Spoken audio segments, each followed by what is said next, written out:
with substitution, we have to solve for one of the variables. You could have solved for this y. You could have solved for this x or this y. So let's solve for that x. Okay, so we've got 2x plus 3y equals 6. Now, remember, if we're solving for this x, it means it's annoyed, it wants to be alone, so we got to get everything away from it.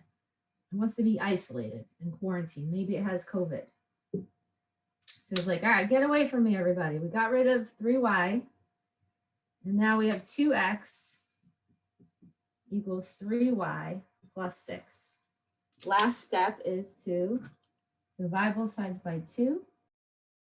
And now we have negative 3 halves y plus 3. All right, so we now have that, and we're going to substitute this into the other equation. So sub into other equation. We can call this one line 1, and this one is line 2. So we used line 1, so now we're using line 2.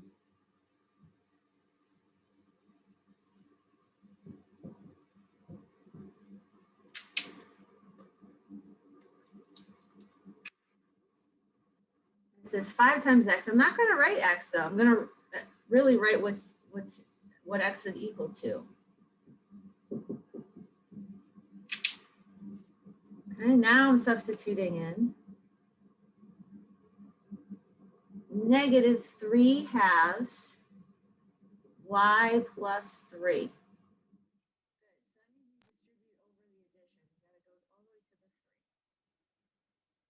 So we have 5 times negative 3 is negative 15 halves y. And then we have plus 15 minus 4y equals negative 8. Okay, combining like terms. And what I'm doing now is I'm just solving this linear equation. This is where a lot of mistakes happen. So if you did just attempt it and you were confused about what to do, that's fine. But we have to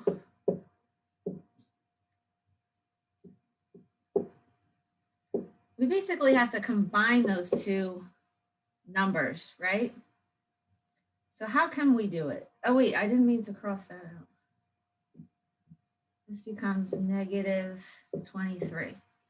Okay, so that's negative 23 on this side. How can I combine the negative 15 halves and the negative 4?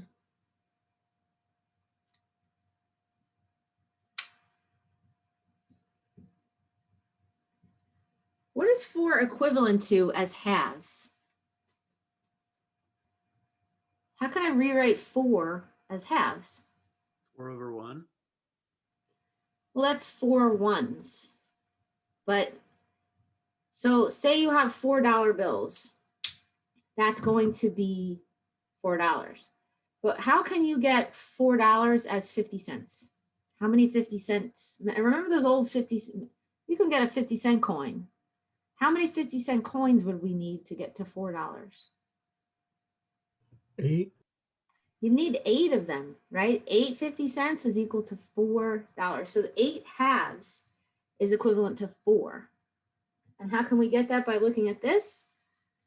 Well, if you remember, adding and subtracting fractions, you need common denominators. So what is negative 4 times 1? Negative 4. I could say it this way, a little simpler. What is 4 times 1? 4. 4. Okay, so it's itself. Okay, so we'll just forget about that negative for a moment. Then what is 2 over 2? 1. 1. So this is actually 1, just written in a weird way. So 4 times 1 we said is 4, and I just wrote 1 as 2 over 2. Well, then what do we get? We get negative 8 halves. And that's what we just said. You need 8 50 cents to get to $4. So 8/2 is equivalent to 4. But now that we have common denominators, we can combine these. So the reason you need common denominators, I'll give you a quick example. Say you got 1/4 of a pizza plus 1/8 of a pizza. 1/4 of a pizza plus 1/8. All right, so let's look at it as pizza. So that's 1/4 of a pizza plus 1/8. Those are different sizes. So it's a little difficult to add those when they're different sizes, because somebody says, okay, you had 1/4 of pizza, I had 1/8. So how much in total did we have? I don't know. Well, why don't we cut up the one that was the quarters? Why don't we cut that up into eighths? So I took a pizza cutter out and I cut it up. Now we have all the same size pieces. So in total, you are going to have 1, 2, 3. You're going to have 3/8. Once you have the same size pieces, it's a lot easier. So that's the whole point of getting common denominators. You're getting the same size pieces, and then you can add them together. All right, so that's just my little spiel on getting common denominators. So 1/4 would have been equivalent to 2/8. So it would be 2/8 plus 1/8. Okay, now back to the problem at hand. We have 15/2, negative 15/2. So let's combine these now, and you get negative 23/2. Y equals negative 23. Okay, well, you can multiply by 2 and then divide by negative 23. I'm going to do it all in one step. I'm going to multiply this by 2 negative 23rds. It's the same as negative, actually, I'll put the negative out here. Those are all the same.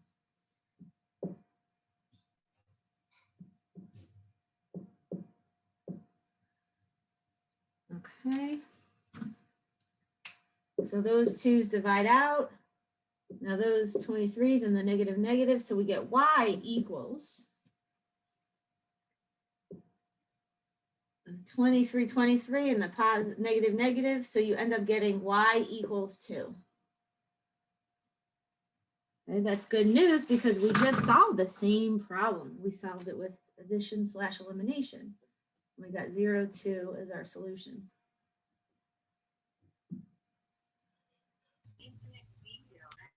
You're going to sub y equal to 2 into either equation.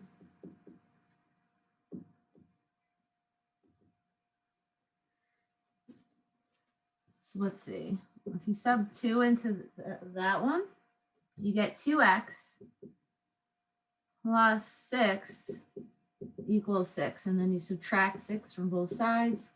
So 2x equals 0 divided by 2. So then x equals 0. Good. 0, 2.